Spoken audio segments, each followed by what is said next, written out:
दुःखद वार्ता. बौद्ध धर्मगुरू भिक्खू आर्यनाथ थेरो यांचे दुःखद निधन. नाशिक. पूजनीय भिक्खू आर्यनाथ थेरो यांचे आज दिनांक 13 डिसेंबर 2024 रोजी अल्पशा आजाराने दुःखद निधन झाले. त्यांचे पार्थिव त्रिरश्मी बुद्ध लेणी येथील बुद्ध स्मारकाच्या प्रदर्शन हॉलमध्ये अंतिम दर्शनासाठी ठेवण्यात आले आहे. आज रात्रभर पूजनीय भिक्खू संघ रात्रभर महापरित्राण पाठ घेणार आहे. तरी सर्व श्रद्धावान उपासक उपासिका यांनी बुद्ध लेणी येथे येऊन दर्शन घ्यावे असे आवाहन भिक्खू संघाकडून करण्यात आले आहे. उद्या दिनांक 14/12/2024 रोजी दुपारी 12 वाजेला अंत्यसंस्कार विधी अमरधाम द्वारका नाशिक येथे होईल. तेव्हा सर्वांनी उपस्थित राहावे असे आवाहन नाशिक भिक्खू संघातर्फे करण्यात आले आहे. सर, आपलं नाव सांगा. अरुण काळे. आज नाशिक जिल्ह्यातील बौद्ध धर्माचे गुरु कालकथित आर्यनाथ यांचं वयाच्या 38व्या वर्षी दुःखद असं निधन झालेलं आहे. आर्यनाथ भंतींच्या संदर्भात जर सांगायचं जर झालं तर वयाच्या 6व्या वर्षी त्यांनी बौद्ध धर्माची दीक्षा घेतली आणि दीक्षा घेतल्यानंतर बौद्ध धर्माचं जे काम आहे ते अत्यंत निष्ठेने प्रामाणिकपणे बाबासाहेबांना अपेक्षित असलेल्या चालीरीतीप्रमाणे शेवटच्या क्षणापर्यंत त्यांनी अविरतपणे या ठिकाणी नाशिक जिल्हा आणि इतर जिल्ह्यांमध्ये काम केलेलं. आर्यनाथ भंतेजी असे भंते होते की त्यांचा प्रखंड अभ्यास बौद्ध धर्मावर होता. त्यांच्या प्रत्येक शब्दामध्ये बौद्ध धर्माची जी विचार होते की जे बाबासाहेबांना अपेक्षित असलेली विचारधारा घेऊन त्यांनी आपलं आयुष्य या ठिकाणी व्यतीत केलेलं आहे.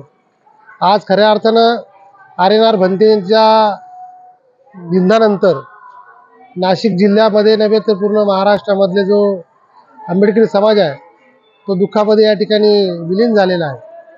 खऱ्या अर्थानं आर्यनाथ भंतेंचं जे वक्तव्य होतं, एखादं जर बौद्ध धर्माचं जर उदाहरण जर सांगायचं जर म्हटलं ते अत्यंत चांगल्या पद्धतीनं साध्या आणि सोप्या पद्धतीनं ते सर्व बौद्ध बांधवांना सांगत असत. आणि त्यांच्या विचारांमध्ये एवढी ताकद होती की जर एखादा व्यक्ती जर त्यांच्या समोर उभा राहिला तर त्याला तयार करण्यामध्ये अत्यंत चांगल्या पद्धतीने ते तयार करायचे. परंतु मध्यंतरी काळामध्ये आर्यनाथ भंतेंना अपघात झाला. अपघात झाल्यानंतर अनेक वेळा त्यांनी विलाज करण्याचा प्रयत्न केला. त्यांनी नाशिक जिल्ह्यामध्ये नव्हे तर विदेशामध्येही त्यांनी बौद्ध धर्माचा अभ्यास करण्यासाठी ते अनेक वेळा गेलेले आहेत. आणि असा धर्मगुरू गेल्यानंतर निश्चितच बौद्ध धर्मी हा अत्यंत दुःखामध्ये विलीन झालेला आहे. या दुःखानंतर खऱ्या अर्थानं आज सर्व बौद्ध धर्मियांना विचार करावा लागतोय की असे जर धर्मगुरू आपल्या समाजामध्ये जात असेल की आपल्याला खऱ्या अर्थानं या गोष्टीमधनं विचार करायची गोष्ट आहे की आपण अशा धर्मगुरूंना का हे होतो आहे की एखादा धर्मगुरू आपल्यामध्ये ज्यावेळेस अशा पद्धतीनं आपल्यामध्ये जातोय त्याला वाचवण्यामध्ये आपण अकार्यक्षम आहोत का, अशा प्रकारचा प्रश्न आज आंबेडकरी समाजामध्ये निर्माण झालेला आहे. आणि आर्यनाथ भंतेंचं जे आयुष्य आहे ते आयुष्य संपूर्ण जर खऱ्या अर्थानं म्हटलं तर बौद्ध धर्मियांकरताच या ठिकाणी गेलेलं आहे. कारण वयाच्या 6व्या वर्षी बौद्ध धर्माची दीक्षा घेणं आणि सर्व घराचा त्याग करणं, सर्व गोष्टींचा त्याग करणं, कुठल्या प्रकारचं आपल्या संपत्ती असो किंवा काही कुठल्या गोष्टी आहेत त्या कधीच नव्हत्या. शेवटच्या क्षणी ज्यावेळेस मरण पावले त्यावेळेस त्यांच्याकडे काय रुपयाची त्यांच्याकडे पैशाची उपलब्धता नव्हती.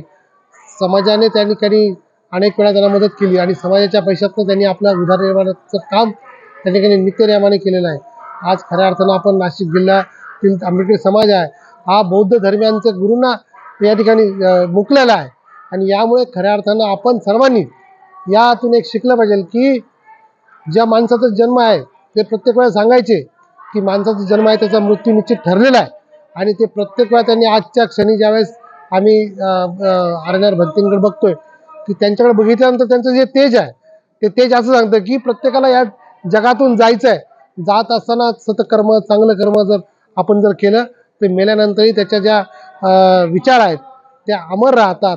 हेच या ठिकाणी आर.एन.आर. भंतेंच्या माध्यमातून या ठिकाणी सांगू इच्छितो. जय हिंद, जय भारत. उद्या त्यांचा अंत्यविधी कसा होईल? या ठिकाणी सर्व धर्मियांनी या ठिकाणी विचार केलेला आहे की या बौद्ध लेण्याच्या त्रिरश्मी लेण्याच्या पायथ्याशी या ठिकाणी त्यांचं पार्थिव या ठिकाणी ठेवलेलं आहे आणि ते नाशिक या अमरधाम या ठिकाणी त्याचा अंत्यविधी या ठिकाणी केला जाणार आहे असं सर्व धर्मियांच्या वतीनं ठरल्यामुळे निश्चितच आमचं म्हणणं होतं की धर्मगुरूंचा अंत्यविधी जो आहे तो अशा ठिकाणी केला जावा की ज्या ठिकाणी सर्वसामान्यांची अंत्यविधी होत नाही, परंतु काही गोष्टींच्या अडचणी असल्या कारणानं तो आपल्याला त्या ठिकाणी अंत्यविधी करावा लागतोय. महाराष्ट्र माझा न्यूजसाठी मुख्य संपादक जनार्दन गायकवाडसह नाशिक शहर प्रतिनिधी विवेक बनकर, नाशिक.